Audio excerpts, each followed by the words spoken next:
How can you ever expect yourself to acquire the best things in life, whether it be relationships, more wealth, true pleasure and joy and happiness, when you don't believe you deserve it? And today I'm going to go through the 3 I don't deserve it patterns that I see that stop people from living a life that they truly know that they could achieve and have, and keeps them living in the same loops that are less than their desired reality. If you constantly self-sabotage when things get good, you push good people away, you get rid of money, you get rid of your success, or you even return back to a low mood and say that you're depressed, then this is for you. And I know you're not self-sabotaging for fun. You're living on a loop, and today we're going to break it. The 3 scenarios that we're going to go through today is your belief that you don't deserve to be happy, the belief that you have that you don't deserve more success, and the belief that you have that you don't deserve love, good relationships, and secure people. So the first one that I want to go through is the belief that you don't deserve to be happy. So number 1, I had a client and she always was sitting in a low mood. Like, she was always depressed. She was on antidepressants, but she was still depressed. And that is what happens with a lot of people. They are on antidepressants, but they are still depressed.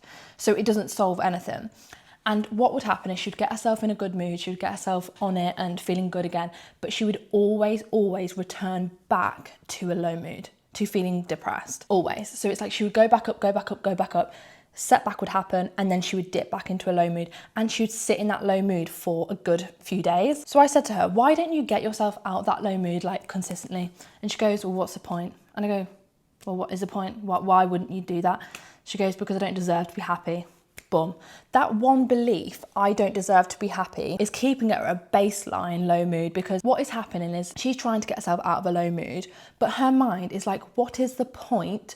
Because something's going to happen and I'm just going to spiral back down to a low mood anyway, so I might as well sit in this for days. And what is happening is her brain is conserving energy by stopping her from getting out of a low mood, because her normal pattern, her normal emotional home, her emotional state is to be in a low mood, because she doesn't believe that she deserves to be happy. Imagine not believing that you deserve to be happy. So that belief was keeping her baseline, her emotional home, her state that she always returns back to is down here all the time.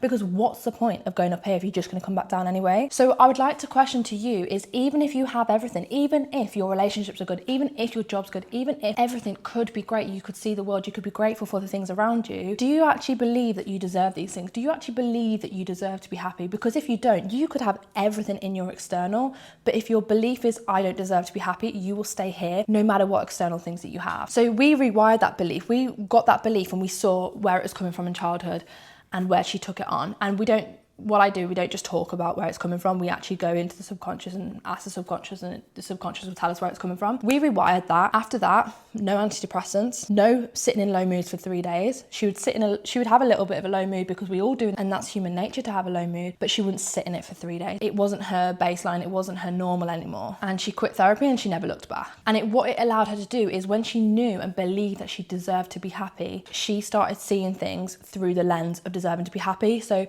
she would focus, and the brain would get her to focus on everything that's good, focus on what she's grateful for. And when you focus on that, you shift your emotional state. But if you genuinely believe that you don't deserve to be happy, you could have everything good around you, but you won't allow yourself to enjoy that or experience it or sit in it or feel grateful for it, because you genuinely believe that you don't deserve it. So everything changed for her the minute she just shifted that belief, I don't deserve it, to I deserve it, because then she allows more in. And when you feel more grateful and you feel more optimistic and you see more opportunities, more things come to you, because that's what your RAS is focusing on and that's what it finds. So if you believe that you deserve it, what more things are you going to find? What more things is your brain going to focus on as evidence to keep bringing into your world? Number 2, and this is one of the biggest ones that I see, is I don't deserve success. I don't deserve more success. I don't deserve more money. I don't deserve more. And the biggest pattern that I see with this is that you will work really hard, because you believe that you have to work really hard to earn your success. Okay, great. Fair enough. You do have to work hard. There is no denying that. But you often might overcomplicate it or overwork, or even add more to your to-do list or more to do to prove that you deserve it. And you'll overwork, you'll burn out, you'll ignore all of your needs, and you'll absolutely go for it because you have a belief that you have to work really hard to earn it, to feel like you deserve it. And anything that comes easy for you within your role of work or your role of success, you will sabotage because it's too easy. You don't deserve for it to be easy. So the pattern that I see with this is that you work really, really hard, really hard to earn it. And then you've got it. So you've got the success, you've got the money. But because you have a subconscious belief that you don't deserve it, Your current reality of you working really hard and having it doesn't match your internal belief that you deserve it. And when there's a mismatch between your external and your internal beliefs, you will sabotage to push it away, because that is what you believe to be true. You believe you don't deserve it. So why would you keep it? Why would you keep seeing that money in your bank account? Why would you hold the money instead of spend it? Why would you enjoy the success if you don't believe that you deserve it? You will subconsciously push it away. Now, the first thing to realize about the mind is the mind will get you to push it away in sneaky ways because it wants you to push it away. And if it got you to push it away in too obvious ways, it wouldn't work. So for example, you wouldn't just go and buy a car, because that would be too obvious. You would have to think about that decision a bit more. But you might go and spend on logical, justified expenses in your business, like a new computer, or, oh, I need this next gadget, or I need this, or I need to pay for this expense. And because you start justifying it as something that's helping you grow, but what you're actually doing is pushing the money away and pushing your success away, is unconsciously you are actually making this belief, I don't deserve it, a reality. And you're spending the money through justified means as a way to get rid of it. And you only realize that you've done that after you return back down to that baseline income, that baseline number in your bank account, that baseline level of success. So you've worked really hard to earn it, then you spend it, and then you get back down here again, and then it's like, oh, we need to work really hard to earn it again. And then you go again, and the pattern is this. And overall, you stay at an average, and your brain will make sure it finds a way for you to get rid of it that feels justified, that feels logical, because it wants you to do it. It wouldn't do it in an obvious way. It wouldn't get you to spend your money in an obvious way that is clearly getting rid of it. It will get you to justify it, and you'll only realize after. Now, the thing is with this is that you eventually will lose trust in yourself, and it often becomes a form of self-sabotage or a block to going further or to your next level, because what happens is you now have learned this pattern that when we get it, we spend it. So your mind now goes, okay, what is the point in spending all of my energy having more and working hard and exerting energy to work hard to get more if I'm just going to get rid of it anyway? So then what you'll do is you'll tell yourself that you're happy with where you're at. You'll tell yourself that it's just enough, or that maybe you don't want it, or maybe you've lost your drive, or maybe that, do I really need this? You'll say, do I really need that? No, I don't. So I'm not going to do it because I haven't got a reason to push for it. But actually what is happening is your mind doesn't trust you to have more and hold more. Your brain and your body is built and wired to conserve energy. And for survival, it's not wired for success. It's not wired to thrive. It's not wired for you to have more money so you can actually live a life of success and thrive and enjoy it. It's wired to survive and conserve your energy. So if you have to exert loads of energy to get your income up and then you just throw it away anyway, why the hell would your body and your mind want you to work even harder to go even to the next level, to get more clients, more business, more money, more staff, whatever, if you're just going to get rid of it? And second to that is, if you do have a team and if you do have staff, then you getting rid of the money and not trusting yourself to hold the money adds a second pressure that you won't have the money to pay your staff. And I've seen this pattern so many times, and you'll be surprised, I've seen it so many times that people will stay stuck at a level because A, they don't believe they deserve it, and B, they don't trust themselves to hold the money. They believe that they're irresponsible. They believe that they don't deserve it. So if success demands you to be responsible and you to hold money because you believe you deserve it, but there is a part of you that believes that you're irresponsible and you don't deserve it, you bet you're going to sabotage and you'll go back to what's safe and what's known. And the third thing that I see with this is that when things go good, when things are going good and maybe it feels a bit easy and it's like you're in the flow and things are going really well and actually we've done really well this month or whatever that is, you will self-sabotage and you'll add more confusion into the mix. You'll start overthinking things, maybe you'll start overcomplicating things, and it's literally because you don't deserve for things to be good, for things to be that easy, because you believe you have to work extremely hard to deserve it, to earn it. So you'll add things in to make it complicated so that you have to figure it all out and you have to work really hard to figure it out, when actually you go back to basics, you know what works, and you just carry on. But you don't carry on because you don't believe you deserve for it to be good. You don't believe you deserve good things. You don't believe you deserve it to be easy. I'm not saying it is easy at all, but I'm just saying that when things are going good, you will often push it away or you'll overcomplicate it more than you need to. And it's a massive pattern that I see. So I want you to think about your potential, like if you could keep on going, like you could go to the moon, like you could absolutely fly, you could have anything you want, because anything is possible, absolutely anything is possible. How much potential are you missing out on because you are capped under this baseline of, I don't deserve it. I don't deserve more than what I need. I don't deserve more than what's just enough. I don't deserve that next level. So what is the baseline that you keep returning to, whether it be money in the bank, whether it be a number of clients, whether it be a number of team members, whether it be a level of success or a level of, even what you wear. I've seen it so many times what you wear, you don't believe you deserve to buy nice things. So you'll keep yourself in the old self, and you'll downplay yourself, and you'll make yourself appear normal and like everyone else, because you don't think, you over-identify with struggling, you over-identify with, well, this is just who I am. But actually your next level demands you to go with it and for you to change to match that next level. So if I was to say, you absolutely do deserve everything that you've got, and you deserve everything. You deserve more success, you deserve better relationships, you deserve to be happy, you deserve to experience the joy, you deserve to experience true fulfillment in whatever you do. What would be different for you?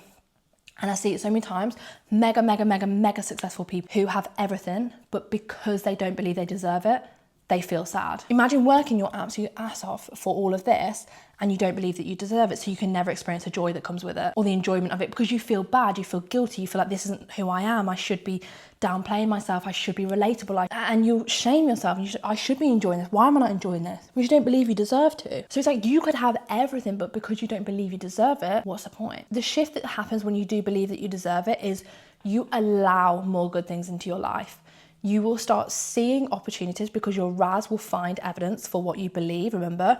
So it will start finding evidence for why you do deserve it and what else you deserve. And you'll start opening your mind up to what is possible beyond the level that I'm settling at the moment. And you'll start allowing yourself to receive more and actually experience that enjoyment and then go for more. Like you won't be getting rid of money, you won't be settling, you won't be downplaying yourself. And I always say, imagine if you had 10x more confidence. You've got the competence, you've got the ability. Now let's just say that you genuinely believe you deserve it and more. How much different would you show up with confidence? Would you charge higher prices? Would you stop being relatable to everyone? Not in an arrogant way, but in a way that is like, I know I deserve this. What sort of things would you go for? How would you show up? What conviction would you have? What energy would you have? And then what would happen as a result of that? So I want you to actually write down why you deserve it. And the third thing for this is, when did you learn that you had to feel guilty for having more? Or you had to feel guilty for what you had? Or you had to downplay your success to make someone else feel better? Or maybe someone else you've watched has done that. Where have you learned this? And I want you to sit in the celebration of success, of having more, of an achievement, even if it feels uncomfortable, because that's not who you are. Because you're going to have the win anyway. You can choose to enjoy it, or you can choose to dismiss it and downplay yourself. The win is the win. You're going to have it anyway. If you're working hard for it, you're going to have the win. So what would happen if you could actually sit and enjoy that win, and you could celebrate it, and therefore change your emotional state, and therefore take more action? Imagine having a win and then going, oh, that's not good enough, I don't deserve this, and you... How do you expect to experience life like that? And also your body just learns, well, what's the point in this? Because you're not happy anyway. And then it becomes a question of like, do I choose success or do I choose my happiness? And then you're in a battle. Why can't you have both? Why can't you upgrade yourself and upgrade your identity and still be who you are and have success? Because they both can coexist if you believe them to coexist. Now, the last one I want to go through is, I don't deserve to be loved. Relationships. I don't deserve to be loved. So I had a client, and she's very, very successful. And she was in very toxic relationships, very like avoidant, anxious relationships. So she was the avoidant, and she used to attract anxious. And she would, when she was in that relationship, she would pick for arguments because it was fun, it was exciting. And that relationship finished. That was a pattern of all of her relationships. Mind, if you have a pattern of you keep attracting the same person, that is a you problem. There is a belief that you have that's drawing those people in. Maybe I'll do another video on that, who knows. But anyway, she got out of those relationships, and then eventually she got into a secure relationship, and she came to me in a session and she was like, I'm so bored of my relationship. And I was like, bored? How are you bored? And she goes, well, we just don't argue. Like, there's just, like, I just think it's boring. I was like, right, okay, boring or secure? Like, boring or unfamiliar? We went through it, and basically it came down to the belief that I don't deserve to be treated this well. Like, this isn't normal for me. Like, I don't deserve to be loved like this. Like, I feel this discomfort around like getting treated this well and actually being like treated this good. Because her external reality of having this partner who treats her amazing, bearing in mind that all the last ones doesn't match her beliefs that she deserves that. So she started trying to pick arguments out of nowhere. She started pushing her partner away. She started telling herself that she was bored, and she went into avoidant mode again. And when we shifted that belief, I didn't deserve to be loved, she's now still in that relationship, and she lets that partner in, and that she's open to them, and she's not trying to cause arguments. And what I see is with a lot of girls, they'll be like, oh, nice guys are boring. I don't like the nice guys. They give me the ick. And it's a belief that anyone who gives you love freely, anyone who loves you unconditionally, doesn't fit right with you because you have to earn your love. And they treat you too well, even though that's what you want. That's what you dream of. And when you're in those toxic relationships, you wish they treated you so well, but they don't. And you look in awe of people who are in these secure relationships who get treated so well, or they get flowers brought for them, or they get treated amazingly. But you won't ever accept that, even if it came to you. You won't even attract those people because they're not even in your focus. If you believe that you don't deserve to be loved, you will chase people who don't show you love or who don't show you attention, because you have to earn their love. You have to chase them. And you'll obsess over people who don't want you. And you'll say you're fine on your own, or you'll say that it's fine, and you'll settle again. I don't deserve it makes you settle for something less than you actually desire deep down, because you don't believe you deserve the best anyway. Imagine if you believe that you deserve the best relationship, you deserve the best success, you believe you deserve to be happy. How much better would your life be? How much fulfillment and how filled would your life be with love, with wealth, with experiences, with joy, with fulfillment, with relationships, with happiness, if you just believed you deserve it? Changing that one belief on a subconscious level is an absolute game changer. And all three of these beliefs will significantly shape the extent to which you can experience and hold wealth, love, and happiness. And I've seen it before. So I actually want you to sit down and tell me, well, not tell me, but tell yourself why you deserve it. And every time that you get something good, recognize when that pattern comes in, that you want to sabotage it, you want to push it away, and start challenging that. Start noticing that that's the old self trying to pull you back. And what do you want the new self to be? You always want to look where you're going, not what you've had in the past, or not what's gone wrong in the past. Like, where are you going? What do you want? Why do you deserve that? And what is that part of you that's trying to pull you back just because it's happened in your childhood, just because you've seen someone else, just because you learned that you had to earn love, or you had to earn, okay? And any questions down below, I'll see you in the next video. And yeah, goodbye.